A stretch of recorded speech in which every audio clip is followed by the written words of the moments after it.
Olha, isso é uma conversa longa e é uma conversa engraçada porque ela é muito antiga e muito atual, né? É possível que sei lá, no encontro dos trovadores, eles se perguntassem coisas desse tipo, conversassem sobre isso. E foi ficando atual, talvez porque a poesia moderna tenha colocado em questão, de um modo mais intenso, tanto a inspiração quanto o trabalho. Olha, isso com relação ao Bandeira é uma coisa bonita de observar, porque eu acho que ele, entre todas as muitas lições do Bandeira, essa é mais uma lição fundamental, porque eu acho que ele pôs no lugar certo tanto a questão do trabalho quanto a questão da inspiração, até porque ele soube equilibrar essas questões, eu acho que muito bem. Ele podia ser o poeta do alumbramento, ele conta casos de poemas que lhe surgiram inteiros, prontos, palavras, rimas, metrificação, o poema veio pronto e ele anotava aquilo quando podia anotar. Então, ele se deixava aberto para coisas desse tipo, para a inspiração no sentido mais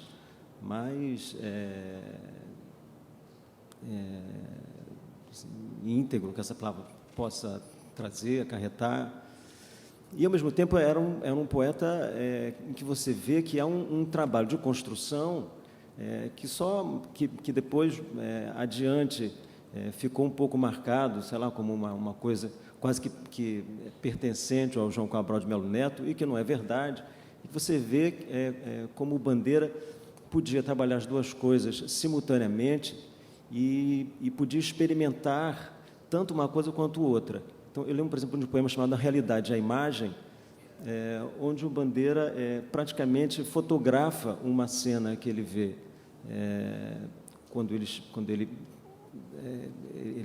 está passando em casa, uma coisa assim, tinha acabado de chover e tinha uma poça d'água, e ele praticamente fotografa aquilo com o poema, com essa intenção de fazer um poema, e ele depois contextualizou numa carta, se não me engano, para o Ribeiro Couto, dizendo que a intenção dele era exatamente fazer alguma coisa que tivesse despida de qualquer poesia, despida de qualquer metáfora, nada, nenhum tratamento sonoro, nada que não fosse estritamente fotográfico.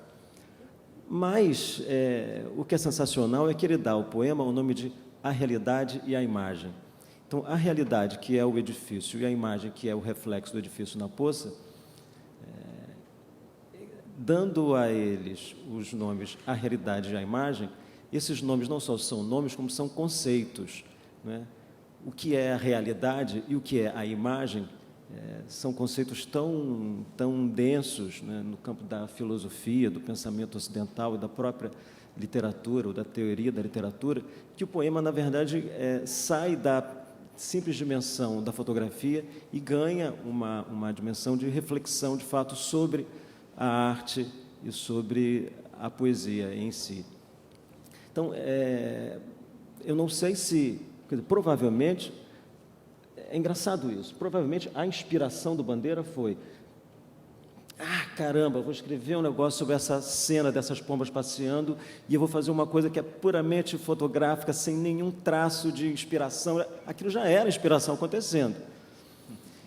E talvez tenha havido um segundo estalo, que tenha sido a ideia para o título. Esse título é genial, é nesse título que ele ganha o poema, na medida que o poema salta para uma outra dimensão. Então, acho que o Bandeira seria longo conversar sobre ele, e ele, de fato, eu acho um poeta completo sobre esses dois aspectos. E agora, tentando ser muito breve para falar de como isso acontece comigo, bem, eu primeiro que eu tento fazer como o Bandeira fez, eu tento me aproximar dele nesse sentido. E acho que, depois de tantas conversas,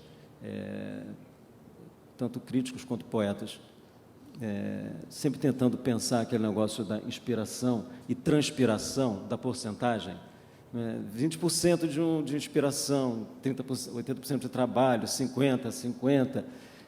Eu acho que é 100% trabalho e 100% inspiração. A palavras são difíceis, a palavra inspiração, trabalho, para mim é complicado. Primeiro que trabalho, eu não gosto de trabalhar, nunca gostei. Então, quando eu vou escrever um poema, eu não consigo pensar que eu estou trabalhando. Normalmente, às vezes, eu escrevo poema no trabalho. Então, é uma forma também de burlar a regra do trabalho. Então, assim, o chefe acha que eu estou escrevendo uma matéria, fazendo uma coisa, mas, na verdade, estou escrevendo um poema, lá, anotando umas ideias. Isso aqui eu acho que vai ficar legal, e fazer uma outra coisa que eu acho divertido para mim. E inspiração também, para mim, é difícil, porque não é uma coisa assim que, de repente, pum, tem um estalo. O Davi falou bonito aqui do Bandeira, da ideia do alumbramento, da epifania. Essas ideias, para mim, foram muito importantes quando eu comecei a escrever poesia, e até vale dizer, quer dizer, comecei na adolescência, mas eu fui entender melhor o que era a poesia, vendo as aulas do Davi na USP sobre o Manuel Bandeira. Então, ali também foi, para mim, o meu itinerário de Passárgada passa por uma sala de aula das Colmeias, na Letras, onde o Davi passou um semestre falando de Bandeira para a gente. E ali eu aprendi muito. Nesse momento era muito importante, às vezes esperava essa coisa da inspiração, de uma ideia e tal. Hoje em dia, não. Hoje, para mim, é muito mais uma...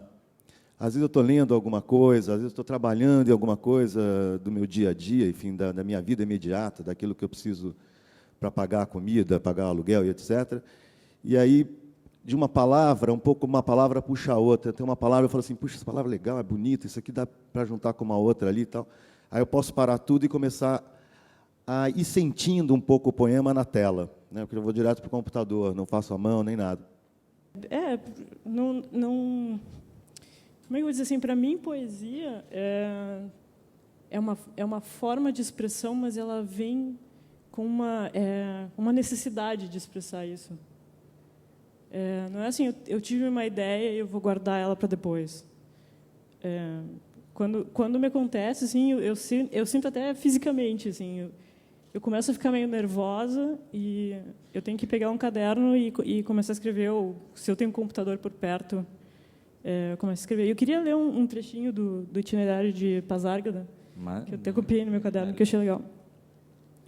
Que o Manuel Bandeira disse assim: a última canção do Beco é o melhor poema para exemplificar como, em minha poesia, tudo resulta de um jogo de intuições. Não faço poesia quando quero, e sim quando ela, a poesia, quer. E ela quer, às vezes, em horas imprevisíveis, no meio da noite, ou quando estou em cima da hora para dar uma aula na Faculdade de Filosofia, ou sair para um jantar de cerimônia. Daí ele fala que a última canção do Beco nasceu de um momento desse, que ele tinha que sair para escrever, e comigo acontece assim também.